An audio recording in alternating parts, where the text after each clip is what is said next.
Hey, welcome back to Guardbeardia. This will be the next chapter of the Veil Riders. And as a quick PSA, you guys have to remember that these characters are learning information as it comes and usually by second hand. They're going to leap to wrong conclusions. They're going to form conclusions on their own personalities. They're not going to know all the information they need to make the right conclusion. So before you guys all freak out in the comments, just take the story chapter by chapter and learn with the characters. Alright? Alright, good talk. Let's go on to chapter 8. Severus looked up at Domino with her Merlot red eyes glowing with fury and rage. When she came back with her little clan in their flying rigging, she expected to see Yule there and wanted to have another crack at him.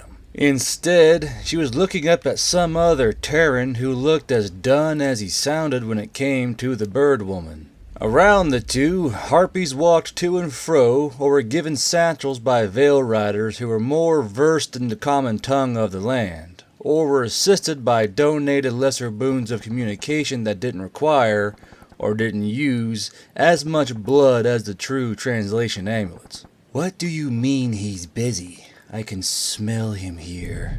Severus leaned to the left of Domino and squinted her eyes as she peered at the windows of the sparkling unicorn, eyebrows furrowed in frustration. Domino slid to the left to block her view of the window and cleared his throat. Sorry, Miss Severus, but I'm afraid Yule is busy with official Veil Rider business. However, I have told you all I was given when it came to the request and where to go. Severus tilted her head back up to Domino and investigated his eyes for lies, while her feathers fluffed with open annoyance. Yes, I know. She narrowed her gaze and said in a more grim and dangerous tone, I know. Domino fixed his face in a professional blank look, then raised his eyebrows at her. To be fair, he was fighting down the urge to smile as she began to slowly simmer and fume, her feathers getting more splayed out and her face getting redder as Domino refused to budge on where Yule was. She finally broke, spinning on her clawed feet and screeching at her harpies in their mother tongue. She must have been saying some rather creative expletives as the harpies all scrambled and panicked to take off with their parcels, and those with the more simple translators looked at each other in confusion, mouthing the alien words as puzzlement played across their faces. Domino watched them all flap away, some of the smaller male harpies soaring in to flap alongside and pepper them with questions. There was a good amount of food, coffee, ammo, and oil heading to archery, which was good news for Zerg Company. What was not good news was that Yule had sent Domino out to deal with the harpy when she arrived around an hour after their meeting had happened. He stepped towards the sparkling unicorn's front door and jerked it open, lurching inside with a hop step and whirling to the right. His suspicions were accurate. Yule had been watching just past the crack of the curtains the entire time, Chickily riding on his shoulders and doing the same. Even now, they both peeped through the bright slit of sunshine that lit up both of their eyes. She gone, Domino? Yule murmured. One of his hands draped over Chickilly's feet to keep him from falling off, and the other holding his tin cup, in which steam rose out and curled in the air. Domino rolled his eyes. Yes, the big bad bird lady is gone. Chickilly piped up, his winged arms resting on top of Yule's crumpled hat. She wore hunting markings here when she had them not this morning. Chickilly looked down at Yule. She's hunting you, Mr. Yule. Super. Yule groaned out and lifted his cup to his lips. Why do you not like her so much? For a harpy, she's awfully well filled out in all the right places. Domino moved his hands as if they were shaping an hourglass and looked at Yule as if he was a lunatic. Yule took a pull from his cup and swallowed. She reminds me of a rather large hawk, eagle, condor, whatever bird of prey she may be. I never liked 'em. Give me the heebie-jeebies. Chickily nodded up and down a few times in agreement, and drummed his wings on Yule's head for a beat or two. Heebie-jeebies. The drumming on Yule's head caused the amulet to almost fall out of his hat. Having just given up and wrapped it around the innards of his patrol cap, he was more or less always wearing it. "You going to get that bear of a tailor to make their clothes like you did chicks?" Domino asked, waving at a bar woman and pointing at Yule's cup, wanting one for himself. Indeed, Yule had found the roughly hewn clothes worn by Chickily and the other male harpies to be unsightly, and hired an absolute unit of a man to make them fresh clothes based on the myriad of uniforms the Veil Riders wore. A pair of ACU bottoms was offered as tribute, and were quickly deconstructed.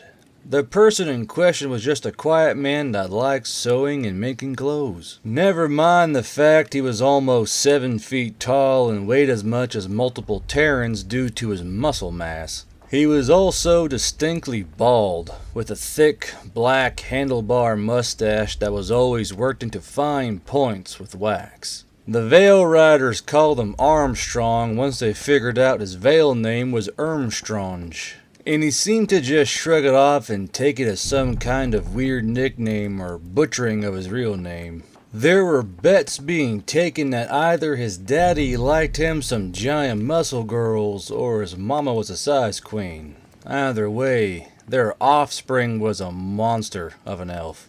Ermstronge was able to quickly rack out light and breathable military-style pants for the harpies in a fine quality, and afterwards a lot of Veil Riders went to him for repairs or their own personal items made. Ermstronge was also pioneering the new cloth types the Veil Riders brought with them, determined to recreate it and have a tidy monopoly on the material. Yeah, Ermstronge is the only guy who could do it in the right manner.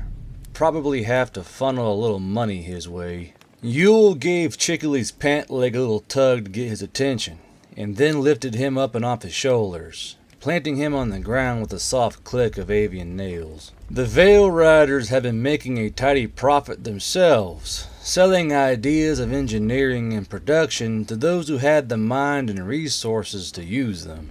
Domino hummed contentedly when a lovely valley elf barmaid swooped in with his mug, and he took it with a happy smile. What about the crowd? Yule frowned a bit at the mention of her. He hadn't slept well over it, and ruefully thought that technically he did the evil mercenary thing they always made fun of movies for. He had let spite rule his actions that day after the ambush, and the aftermath left that woman in ruins and Yule second-guessing himself every minute the morning after. Then came that dreadful bird woman. I jumped the gun on that one. Gonna have to unfuck the situation. Kiss and make up. Yes. Kiss and make up after you almost blew her soul out of her asshole with blunt force trauma. Domino chided Yule, clicking his tongue like a disparaging parent. Yule exhaled out of his nose while making his lips a thin line. Never said I was a smart man. Mama did have a tendency to drive me. Domino just chuckled darkly and walked off into the inn, leaving Yule to stew in his own self-spite. Chickily tugged on the hem of Yule's shirt, and he looked down at the sparrow harpy with eyebrows raised. Chickily don't mind you beating her up. Yule's eyelids dropped slightly, and he smiled sadly, ruffling the harpy's hair half-heartedly. Thanks, bud. But I did an oopsie because I wasn't thinking. Yule looked over his shoulder at the staircase, while outside Veil Riders chatted to each other and cleaned their weapons in the warming sunshine. Now I gotta go apologize and try to make this situation proper. Yule ruffled Chickily's hair one more time before ordering him some breakfast, as the harpy was a prolific dumpster diver and Yule was trying to break him of the habit. When Yule had Chickily all sorted out, he thumped his way up the stairs and down the hallway where the prisoners' quarters were. On guard this particular morning was Alphonse, another army veteran who was drinking tea and reading a comic book. When Alphonse saw Yule walking down the hallway, he raised his mug in a salute and unlocked the door. not even bothering to get up out of his chair. Yule didn't mind. He opened the door and stepped in, only to be greeted by a war screech and the German woman slamming into him. Yule grunted in confusion, but splayed out his arms and legs to jam the doorway with his body, popping his chest and jutting the woman back into her room a few feet. Her boots tangled each other as she tried to regain her footing, and she slammed down onto her back, knocking the air out of her lungs. Alphonse turned the page of his comic book and looked over his shoulder, taking a sip from his mug before leaning forward in his chair. It creaked, and he yelled down the hallway for a healer.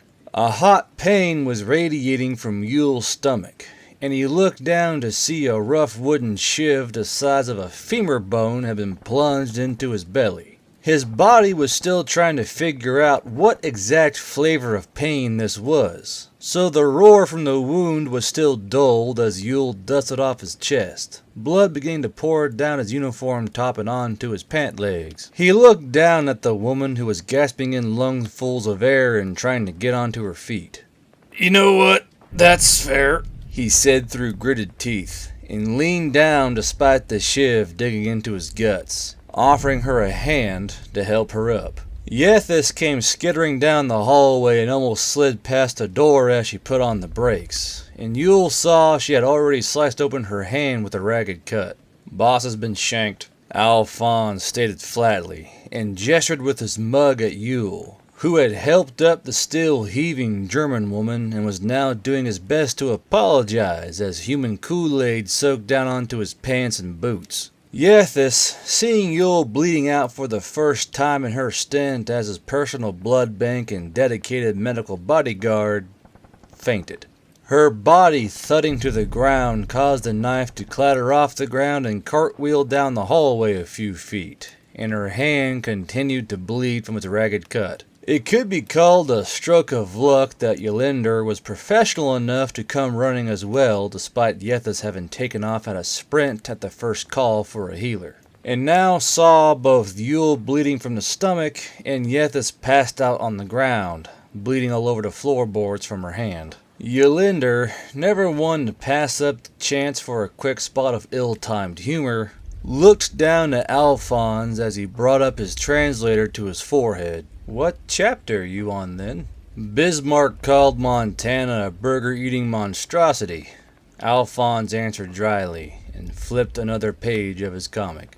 It took him a few minutes, but since Yethis was already bleeding, he used her blood to heal both her and Yule, yanking out the shank matter-of-factly so it wouldn't fuse into Yule's skin. After Yethis's hand was healed, Yule being healed enough so he wasn't going to bleed out all over the floor, and the German woman checked over for damage, Erinda hefted up Yethis and dragged her away to lay her down somewhere so she could nap off her little fainting spell. While she could not quite hear Yule through the sound of her body trying to force air into her lungs and the sounds of her head buzzing from the back of her head hitting the ground, she was now a little more attentive after Yule hadn't killed her for shoving what was basically a giant wooden splinter into his innards. Yule picked up the spare chair in the room and placed it a foot or two away from her bed, of which she sat upon, and sat down on the chair while taking off his blood-soaked uniform top. "Yeah, like I said, this is fair. Can't be too upset when the prisoner you tortured decides to introduce your large intestine to a piece of their bed frame. By the way, Erlen is not going to be very happy that you sawed off part of the bed frame leg." Yule draped his uniform top over the back of his chair and sighed, as there was still blood drying in his boots and all over his pants. "Sorry, was going to try and escape." She shrugged matter-of-factly and played with her fingers on her lap. "Honestly, I'm surprised you haven't shot me yet." "To be honest, I don't really have the ammunition to spare." Yule flashed a charming yet painful grin at her as he leaned back in his chair, the legs of which groaned under his non-elf weight. "What's your name?" "Brita." Yule took off his patrol cap and plopped it on his less bloody knee, fixing Brita's eyes with his own. "I'm sorry, Brita. I jumped the gun, having my lads work you over like a steak. I was a little hot under the armor because your fellows shot at a friend of mine, post-battle brain, you guys walking through American territory, kind of made me throw intelligence out the window. Yeah, I kind of did the evil bad guy thing, didn't I? You were a bit of a Schwarzkopf. Kind of rubbing it in, torturing me after killing some of my friends, isn't it? She was dry, but stating her words matter-of-factly. Yule stared at her, not knowing what a Schwarzkopf was, and stared at her with his eyes open and eyebrows raised for a few breaths, before opening his hands and making a wry, agreeful face. If the blood-filled boot fits, I guess. Were you telling the truth about the questions we asked you? Brida's eyes hardened, as did her mouth. No. I told you what I believed you wanted to hear. Yule's mouth twitched as a healing pang went through his stomach, the magic still knitting his flesh back together. He followed the twitch with a stroke of his beard and a sigh. I could see why you would want to do that. Only so many times you can grow your own teeth back before you'd say anything to end it. Brida remembered the feeling of how it felt when her teeth did begin to grow back after the elf would do his magics on her, and she clicked her tongue against those new teeth. Arschgeiger. Yule, again, was not really aware of this word, and waited a few pauses before he spoke again. Fair. Alphonse gave a snort from outside the door. He knew the German word for ass violin, and it was always a treat to hear it. Yule ran his hand through his hair, and looked back at Brida after staring at the wall for a few minutes. He wasn't sure how to proceed with all this. His plan to play good cop got a little askew when she decided to try and shank him, and he didn't know what the correct option was. Want to see the city and chat for a bit? After getting her answer, he left Brida's guarded room and put on some fresh clothes, sending his whole top off to Ermstrange with Chickley, and then spoke to his NCOs. They all had a good laugh over the knowledge that Yule got a stabbing from Brida, and chided him like Domino did. Lack of awareness, I see. Not a good showing from our mighty commander. They all rubbed the top of their fingers in the shame display, and Yule fixed his face in a contemptuous smile as they continued to make fun of him. When they had finished their fun, he let them know what he was up to. His NCOs were puzzled at why he was letting her out of the room only a day after her interrogation. But after he explained himself, they could understand why he may be feeling a little guilty. Be sure to take her by the market square with all the weapons. Should be a fun time seeing what she sticks you with next. Yule had to endure a few more minutes of his NCOs taking bets on what she was going to stab him with before Alphonse showed up with Brida, her hands tied with a rope behind her back. Brida smiled happily when the warm sunshine lit up her face, and she took in the blue sky above her. She didn't think she'd see it again after surviving the ambush, being tortured, then stabbing Yule. Yule grabbed her shoulder and led her away towards the inner districts of the city and the trading markets. While they walked, and Brida took in the buildings and people, she talked to Yule. While the parts about the Midwestern states being up in arms was true, the rest of it had been a bit embellished to get the Veil Riders to stop their beating. Brida did not know the deep intricacies of it all, but began to outline the timeline between when he left to when she crossed the Veil herself. When the news of the world beyond the Veil was released, every nation on Terra wanted to be in on this cash cow of resources and land. America, naturally, wanted it all for themselves and made to stiff-arm the planet. Even under threats from other superpowers, the United States would not bend, but there were those on the inside who saw this as a way to make a lot of money and hedge in their power very quickly. To ease the tensions of all-out war, and the threat of nuclear weapons being aimed at each other, Congress began to take certain nations to the negotiation tables to try and hash out some form of deal. President Trump saw this as a sign of weakness, as well as many of the American states, and slammed the actions as un-American and cowardly. The already strained relations between states rose to a fever pitch, as did those in the government, and the cracks were easily spotted by the European nations as well as the other countries that believed they should have a stake in this. Under the table, bids were being made, and suddenly each senator had a price tag on them to try and shift the balance in someone's favor. Russia, China, and Europe began a shadow war to see who could woo the most senators to their side. It was never a doubt that senators could be bought. They were bought all the time. But these countries needed someone more agreeable, someone more pliable, leading the United States and leaning more towards their favor. In the end, the war was won by the greater nations of Europe, and not even the Republicans were safe from the gentle plying of money offered with an open hand and a smile. Trump was quickly swept out when there was no longer a stone wall of Republican senators keeping him in, and Pence was sworn into office, with a pocket full of European money and influence. Wishing to hold this office for as long as possible, talks began almost overnight with the European leaders. In the end, the United States of America teamed up with Europe to tackle the Veil. Hands were shaken,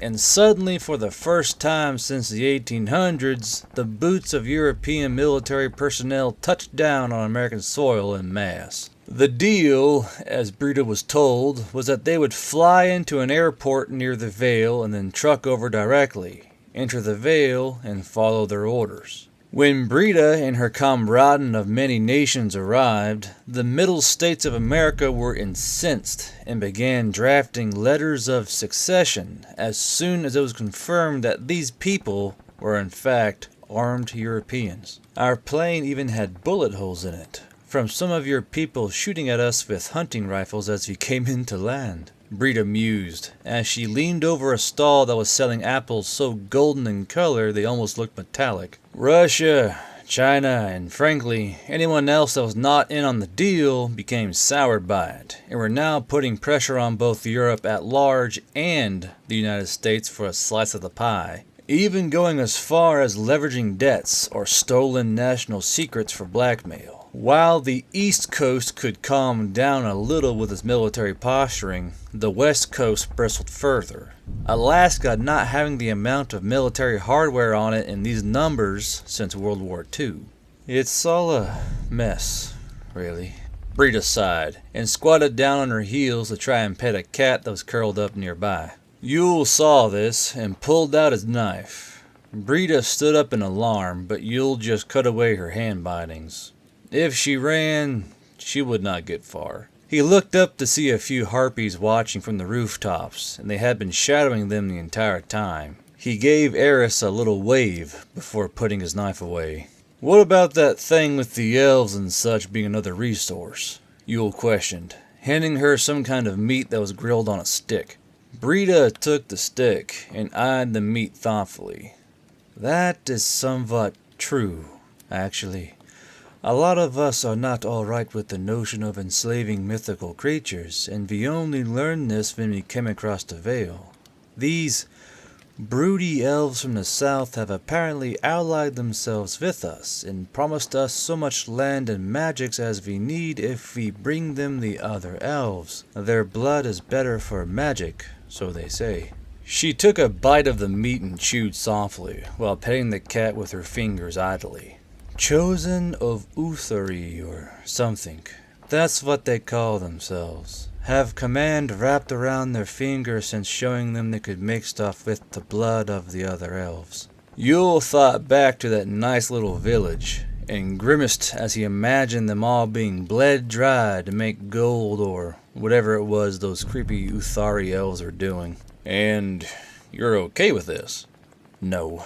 Brita bit out, her fingertips now resting on the happily purring cat. We didn't know before we came over. Germany offered almost half of the troops that flew in. Do you think we would have hopped on the plane if we knew this was going on? We don't even have markers to go back after we found out and wanted to report it. Yule spat in shock, sending a little nugget of meat flying onto the street. You don't have markers? No. It was implied we would be given them if we needed them. They're all kept in the command building. Brita looked up at Yule with a kind of indignant anger. The French and Belgians are headlining the whole thing, dragging us Germans, some Polish, a sprinkling of Czechs and such, but the majority of command is French or Belgian. They've also been getting very buddy-buddy with the elves. Are you aware of the time stretch then? Brita looked away from the cat to Yule again, her face questioning. Time stretch? Yes, the time stretch. How time is much faster on our side than their side. Didn't the chosen of Ula whatevers tell you that? Brita stared at Yule for a long time, then down to the cat, then back to Yule, then turning her head to look down the street as she thought. Time is moving faster on Earth? Yule's flesh prickled. From what Chickley last reported, minus those killed in the ambush, there were still hundreds of personnel running around the base they have set up at the Vale. Did all of them have no idea they were being left behind? Brita, they have records here. I was told there were lanzknechts from Maximilian here only 100 years ago. Sweat began to slowly bead on Brita's forehead and neck. She smiled nervously and puffed air from her teeth. No, there's no way. They said it was like a door. We can walk back and forth without trouble. We could go home on leave and come back no problem. Right? That's what you were doing, right? The cat mewed and rubbed its head against the hand of Brita, who had stopped petting it and its tail flicked back and forth in annoyance. Yule swallowed, the meat in his mouth dulled by his mind buzzing in alarm. Why wouldn't they tell them about the time stretch? Surely they noticed by now that things were not on schedule. They were Germans, for fuck's sakes. They are experts on keeping schedules. Yule knelt down and placed a hand on Brita's shoulder. Brita, how many of you have husbands, wives, children, all that stuff? Brita shook her head a little and shrugged.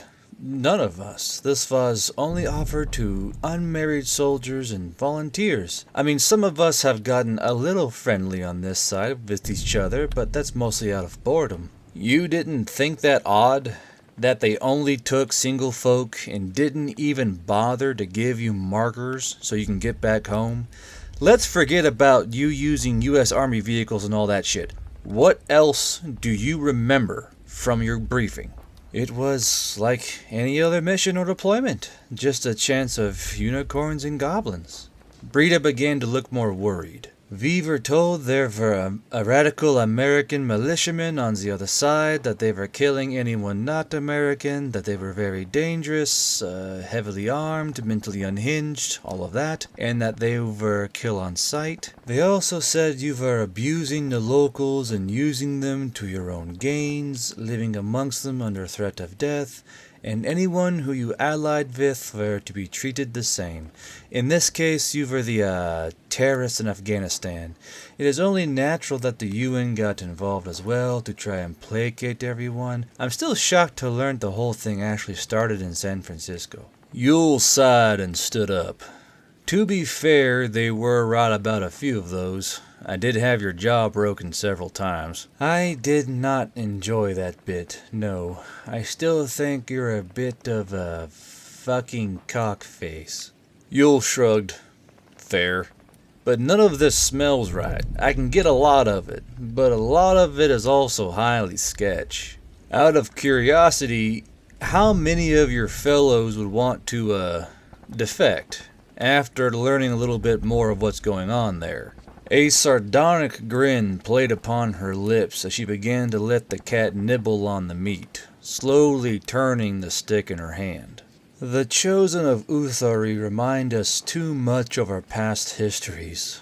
proud, self-confident, believing themselves above others. They also bled a man dry to feed their magic, just slit his throat and poured him into a bowl. When we asked to leave, we were told no, then admonished for lacking the spine to follow through on our word. I don't know how many more of those elves they've killed or whatever else, but I know a lot of us and the Polish are disgruntled. I'm not happy about you butchering my friends, but the majority of the convoy was not us, maybe only 5 or 6. The cat purred as it chewed, its tail flicking back and forth happily. Brita knitted her brows together. Things are not like I thought. Not what we agreed to, anyway. The Uthari are enslaving other elves and using the military backbone of our forces to do it. Command is letting them. They're also not giving us the freedom to travel back and forth. It's all so suspicious. Plus how Command acts like the Uthari are like old friends. Do you think they'll be open to suggestions? These fellows of yours? Brita kept turning the stick in her hand so the cat could feed. If you think you can refrain from beating them nearly to death, they might be. But why should we help you? Why shouldn't I just make a run for it and tell them where your little company of murder hobos are hiding? Yule sat down on the ground near Brita and the cat, who was now chewing on the stick and trying to figure out where all the meat went. You shouldn't trust us. No sane person would after what we did. I'm not exactly proud of it, and I'm making a mess of this whole commander thing because I'm acting too impulsively. Hell, bringing you out here unguarded was impulsive. You've only been a prisoner for a day now. I don't know. I just get weird thoughts here. Yule whirled his fingers in front of his face. Judgment's all funny, and I'm afraid of getting my riders killed. I don't even know what happens to our souls on this part of the Vale. What I am going to do, though, is ask you, do you think things are weird with how your command is acting? Yes. Does it worry you or make you feel doubt? Brita puffed out a bit of air. Things are not as written, that's for sure. Yule looked over at her and pointed a finger loosely at the valley elves and other races that walked about, talked, or laughed with their families. Do you want to see them suffer like you did at the base? Brita stayed quiet for a long time, picking up the cat and placing it in her lap. She rubbed its cheeks with her fingers as she looked out into the crowd of races that mingled back and forth. She hated Yule, or at least thought she did, and didn't enjoy what happened yesterday, or that a few of her friends were slaughtered like animals in the ambush. Yule was putting her in a weird position, and she pondered for a moment if it was some kind of trick. He'd already brutalized her once. Now he was being all nice. Was he trying to Stockholm her or something? Even if some of us defected, what would you do anyway? Figure out which of them really wanted to go home, then give them our own markers for atonement. I think that's fair. Yule slid his hands together as he thought, the sound raspy and dry. Whoever wanted to stay, I don't know, make them Veil Riders, or poke them over to Zerg Company, or just make them their own company. Who's to know? I'm just trying to take this place day by day and trying not to fuck it up too badly for tomorrow.